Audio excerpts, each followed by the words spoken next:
అలా నేను సిఎస్ రావు వీకెండ్ ఆర్కేలో ఆంధ్రప్రదేశ్ రాజధాని అమరావతి గురించి ప్రస్తావిస్తూ అక్కడ అమరావతి రాజధాని అంటే ప్రజలకి ప్రేమ లేదు, అభిమానం లేదు అనేటువంటి యాంగిల్లో ఫోకస్ చేశారు రాధాకృష్ణ గారు. ఆ మొత్తం నేను ఆ వీకెండ్ చదివిన తర్వాత రాధాకృష్ణ గారికి ఆంధ్రప్రదేశ్ రాష్ట్రం ఎందుకు ఇలా కనిపిస్తుంది, అసలు అక్కడ ఉండేటువంటి ప్రాబ్లంని ఆయన ఐడెంటిఫై చేయలేకపోయారేమో అనేటువంటి భావన నాకు కలిగింది. అందుకే నేను ఈ వీడియో మీకు ప్రజెంట్ చేయాలని చెప్పి నేను అనుకున్నా.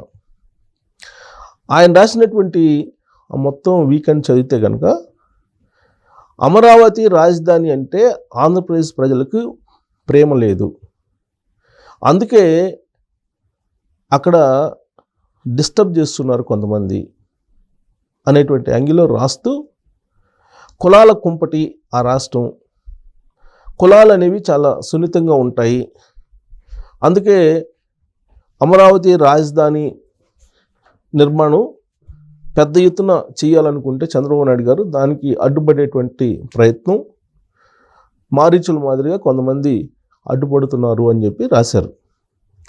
ఇన్ని ఎకరాలు ఎందుకు అవసరమా, మళ్ళీ 44,000 ఎకరాలు చంద్రబాబు నాయుడు గారు తీసుకోవాలి అని చెప్పి అనుకుంటూ ఉన్నారు, దాన్ని ప్రశ్నిస్తూ ఉన్నారు కొంతమంది అనేటువంటి అంశాన్ని ప్రస్తావిస్తూ హైదరాబాద్లో జరిగినటువంటి అభివృద్ధిని వాటన్నిటినీ ఉటంకించారు.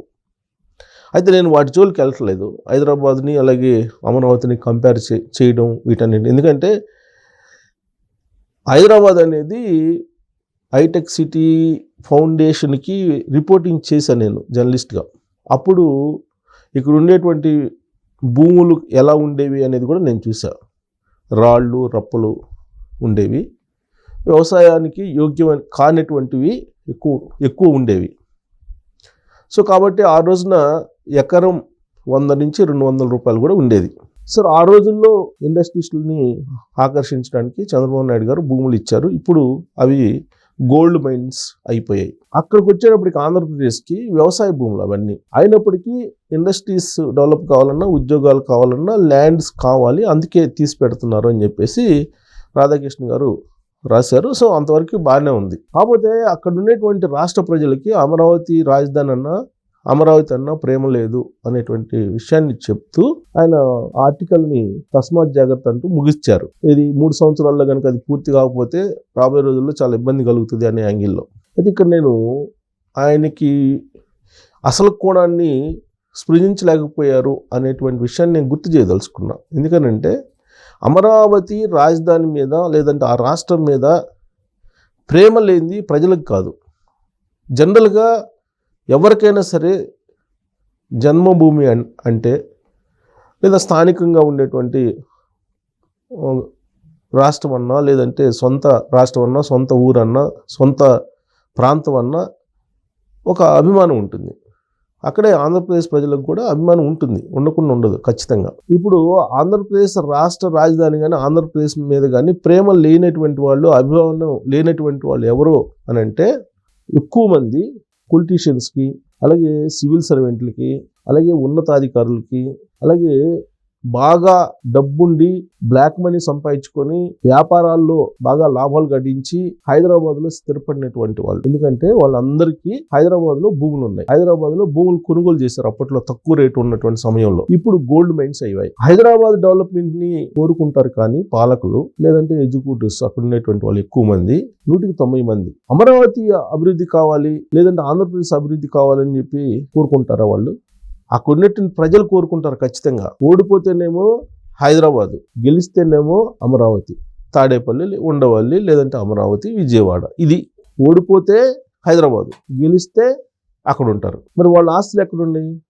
ఇప్పుడు ఎక్కడ దాకా ఎందుకు టాప్ లీడర్స్కి సంబంధించిన ఆస్తులు ఎక్కడ ఉన్నాయి అనేది రాధాకృష్ణ గారు గుండె మీద చేసుకొని చెప్పాలి. అలాగే ఆంధ్రప్రదేశ్ రాష్ట్రానికి సంబంధించినటువంటి వాళ్ళు ఎవరైతే బాగా సంపన్న వర్గాలు ఉన్నారో వాళ్ళందరూ ఫంక్షన్స్ ఎక్కడ చేసుకుంటున్నారు, వాళ్ళందరూ కార్యక్రమాలని ఎక్కడ చేసుకుంటున్నారు, వీకెండ్స్లో ఎక్కడ ఉంటున్నారు, పోనీ వీక్ డేస్లో కూడా ఎక్కడ ఉంటున్నారు ఓడిపోయినటువంటి వాళ్ళు? హైదరాబాదులో ప్రాపర్టీ లేనటువంటి పొలిటీషియన్స్ కానీ, లేదా ఎగ్జిక్యూటివ్ సిస్టమ్స్ కానీ, లేదంటే జ్యుడిషియరీ కానీ, లేదంటే మీడియా కానీ, ఎవరైనా సరే సంపన్న వర్గాలు, పారిశ్రామికవేత్తలు కానీ, వాణిజ్యవేత్తలు కానీ ఆస్తులు లేకుండా ఎవరైనా ఉన్నారా? దాదాపుగా ఏళ్ల మీద లెక్క పెట్టచ్చు అసలు ఇక్కడ ఆస్తులు లేనటువంటి వాళ్ళు. సో కాబట్టి ఆస్తులు ఉన్న దగ్గర సంపద పెరగాలని కోరుకుంటారు, కానీ వాళ్ళ ఆస్తులు లేని దగ్గర సంపద పెరగాలని ఎక్కడ కోరుకుంటారు? కోరుకునేది ఎవరు? ఆంధ్రప్రదేశ్ రాష్ట్ర అభివృద్ధి జరగాలి, లేదంటే ఆంధ్రప్రదేశ్ రాజధాని కావాలని అక్కడున్న ప్రజలు కోరుకుంటారు. అది వదిలిపెట్టి ఎవరైతే పాలసీలు తయారు చేస్తారో, పాలసీని ఇంప్లిమెంట్ చేయాలనుకుంటారో, చేయాల్సిన బాధ్యత ఎవరికైతే ఉంటుందో వాళ్ళు ప్రేమ లేనటువంటి వాళ్ళు అమరావతి మీద. వాళ్ళకి నిజంగా ప్రేమ ఉంటే 2014లో రాష్ట్రం విడిపోతే 2024 నాటికి కూడా రాజధాని లేనటువంటి పరిస్థితి. ఇవాళకి కూడా గెజెట్ లేదు. మరి ఎవరికి లేదు చిత్తశుద్ధి? ప్రజలకా, లేకపోతే పాలకులకి, ఎగ్జిక్యూటివ్ సిస్టమ్కా? ప్రభుత్వంలో ఉండేటువంటి వాళ్ళకి, సంపన్న వర్గాలకి అక్కడంటే ప్రేమ లేదు.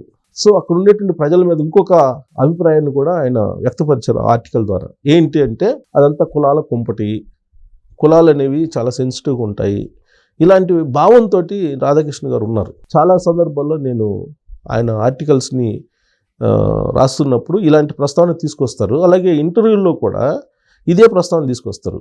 నేను మోహన్ బాబు గారితో ఒక ఇంటర్వ్యూ రాధాకృష్ణ గారు చేసిన దాన్ని నేను చూస్తే ఆయన ఆ ఇంటర్వ్యూ చేస్తూ మోహన్ బాబు గారు ఏదో మీరు కూడా ఆంధ్ర మూలలే కదా అని అంటే, చిచిచి ఆంధ్రతో నాకే అది కులాల కొంపటి, చిచి కంపు అని చెప్పి ఈసడించుకున్నాడు ఆంధ్రప్రదేశ్ని.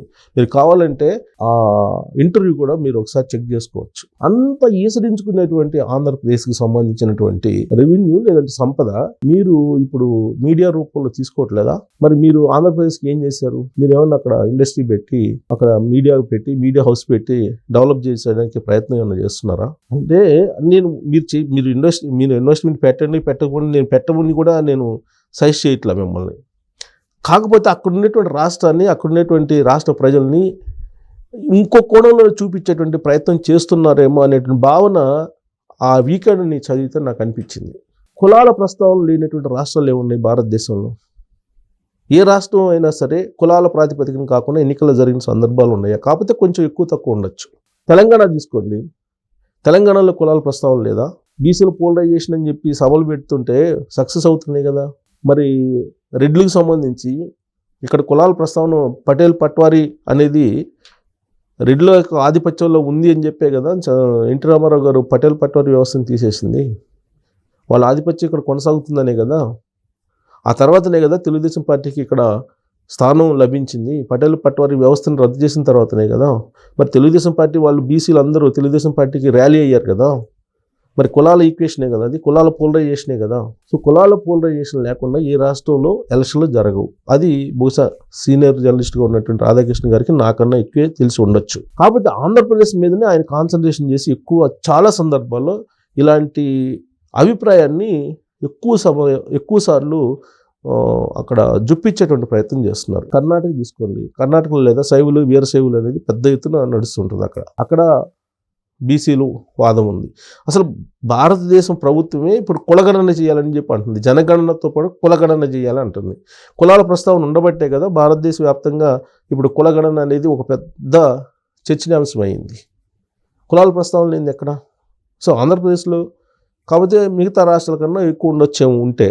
అంత మాత్రం చేత కుల గొడవలతోటి అక్కడ కొట్టుకొని రాష్ట్ర అభివృద్ధిని లేదంటే రాజధాని అభివృద్ధిని ఆపేస్తున్నారు అనేటువంటి భావం ఏదైతే ఉందో అది బహుశా పునరాలోచన చేసుకోవాలి ఆయన. రాష్ట్ర రాజధాని కానీ లేదా రాష్ట్ర అభివృద్ధి కానీ ఆగిపోవడానికి కారణం హైదరాబాదులో అక్కడ ఉన్నటువంటి పాలకులు, ఎగ్జిక్యూటివ్ సిస్టమ్ కంప్లీట్గా 4 ఎస్టేట్స్ ఏదైతే ఉందో 4th ఎస్టేట్తో సహా సమాజానికి ఉన్నటువంటి 4 పిల్లర్స్ ఏవైతే ఉన్నాయో, లెజిస్లేషన్ అంటే శాసన, నిర్వహణ, న్యాయ, మీడియా, ఈ 4 వ్యవస్థలకు సంబంధించినటువంటి వాళ్ళ ఆస్తులు హైదరాబాద్లో ఉన్నాయి. కాబట్టి వాళ్ళకి హైదరాబాద్ మీద ఉన్నటువంటి ప్రేమ అమరావతి మీద, ఆంధ్రప్రదేశ్ మీద ఉండే ఛాన్స్ ఉండదు. ఎందుకంటే ఎప్పుడో అక్కడి నుంచి ఇక్కడ మైగ్రేట్ అయిపోయి ఇక్కడే ఆస్తులు కొనుక్కొని ఇక్కడే పిల్లలకి చదువులు చెప్పించుకొని, పిల్లలు మీ ఊరు ఏదంటే హైదరాబాద్ అని చెప్తున్నారు. ఇవాళ పోయి ఆంధ్ర పేరు చెప్పట్లే ఎవరు. మరి ఆస్తులు మాత్రం అక్కడ లేవు. ఇక్కడ కొనుక్కున్నారు అందరూ. మరి అక్కడ ఆస్తులు లేనప్పుడు ప్రేమ ఎలా వస్తుంది వీళ్ళకి? సో మీరు చెప్పాల్సింది ఏంటంటే, నేను అనుకుంటున్నాను, ఈ పాలకులు ఎవరైతే ఉన్నారో, లేదంటే ఎడ్యుకేషన్ సిస్టమ్ ఏదైతే ఉందో, లేదా ఉన్నతాధికారులు ఎవరైతే ఉన్నారో, పారిశ్రామికవేత్తలు ఎవరైతే ఉన్నారో, వాణిజ్యవేత్తలు ఎవరైతే ఉన్నారో, వాళ్ళు ఫస్ట్ అక్కడ పోయి ఉండమని చెప్పాలి. మీరు వీకెండ్ వస్తే మొత్తం పొలమని హైదరాబాద్లో ఉంటారు, పెద్ద పెద్ద ఫంక్షన్లు అన్నీ ఇక్కడే చేసుకుంటారు. సో కాబట్టి మారాల్సింది అక్కడ. సమస్య ఒకటైతే పరిష్కారం మరొకటి చూపించకూడదు. పుండు ఎక్కడైతే ఉందో అక్కడ ముందెయ్యాలి. అలా కాకుండా అక్కడ ఉండేటువంటి సమాజం మీద, అక్కడ ఉండేటువంటి ప్రజల మీద ఒక అపవాదుని క్రియేట్ చేయటం, లేదంటే అపవాదిని ఆపాదించడం అనేది కరెక్ట్ కాదేమో అనిపిస్తుంది నాకు. అక్కడ ఉన్నటువంటి ప్రజలు ఎందుకు రాజధాని కావాలని కోరుకుంటారు, డెఫినెట్గా కోరుకుంటారు. అక్కడ ఉన్నటువంటి రాష్ట్ర అభివృద్ధిని ఎందుకు కోరుకుంటారు. అక్కడ లేనటువంటి వాళ్ళు, అక్కడ ఆ రాష్ట్రంతో సంబంధం లేనటువంటి వాళ్ళు, ఆ రాష్ట్రంలో ఏమాత్రం ఆస్తులు లేనటువంటి వాళ్ళు, ఉన్నటువంటి సంపదనంతా హైదరాబాద్లో పెట్టినటువంటి వాళ్ళు మాత్రమే ఆ రాష్ట్రం గురించి ఆలోచించరు. సో కాబట్టి రాధాకృష్ణ గారు వీకెండ్ రాస్తున్నారంటే డెఫినెట్గా అందరూ కాన్సన్ట్రేషన్ చేసి చూస్తారు. మరి నేను చూసినప్పుడు నాకు ఇవాళ ఆయన రాసింది బహుశా అది కోణంలో ప్రొజెక్ట్ చేశారేమో అనిపించింది నాకు. మరి మీరు కూడా ఆర్టికల్ చదివిన తర్వాత రాష్ట్ర రాజధాని అమరావతి పూర్తి కావాలంటే వీళ్ళందరూ ముందు ప్రేమ పెంచుకోవాలా అమరావతి మీద, నేను చెప్పినటువంటి ఈ సెక్టారు, లేదంటే అక్కడ ఉన్నటువంటి ప్రజల తప్పు ఎక్కడుంది అనే దాని మీద మీరు కామెంట్ చేయొచ్చు.